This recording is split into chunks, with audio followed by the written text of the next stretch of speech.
বৃহস্পতিবার সচিবালয়ে বিদ্যুৎ মন্ত্রণালয়ের সভাকক্ষে forum for energy reporters Bangladesh FERB এর মতবিনিময় অনুষ্ঠানে অংশ নেন বিদ্যুৎ মন্ত্রী। এ সময় তিনি জানান, বিশাল অঙ্কের ঋণের বোঝা মাথায় নিয়ে যাত্রা শুরু করেছে সরকার। তবে করণীয় নির্ধারণ করে পরিস্থিতি সামাল দেওয়ার প্রতিশ্রুতি দেন তিনি। এখন জ্বলছে, কিন্তু জনগণ ঋণের দায়ে ডুবে আছে। কষ্ট করে থাকা ভালো ঋণের দায় না নেওয়ার চেয়ে।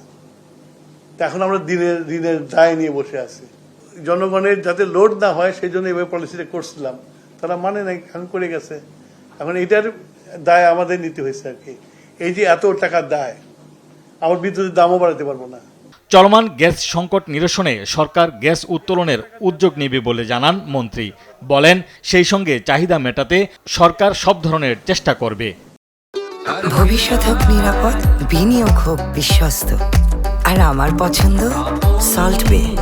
ওয়েলকাম টু সল্ট বে। যে এখানে কোনো ম্যানেজমেন্ট ফেলিয়ারের জন্য কিছু হচ্ছে না, আমার গ্যাস উত্তোলন করা হয় নাই। এই যে এখন আমরা গ্যাস উত্তোলন করার জন্য আমরা মানে তোমার ভেরি অ্যাগ্রেসিভ প্ল্যানিং নিচ্ছি আমরা, যে দেশেরটা বিদেশি ইম্পোর্টের উপর ডিপেন্ড করবো না। আমি দেশের গ্যাস আমি করবো, এগুলো করা হচ্ছে।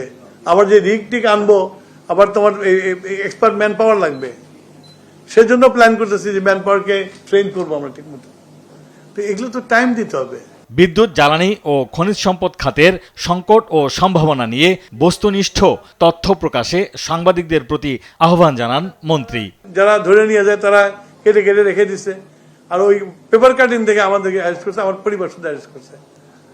তো এই যে তোমাদের জার্নালিজমে যে ক্যারেক্টার অ্যাসোসিয়েশন হয়, আল্লাহ দিলে এখনো বলতে পারি কোনো হারামে পয়সা কোনো কিছুই নেই।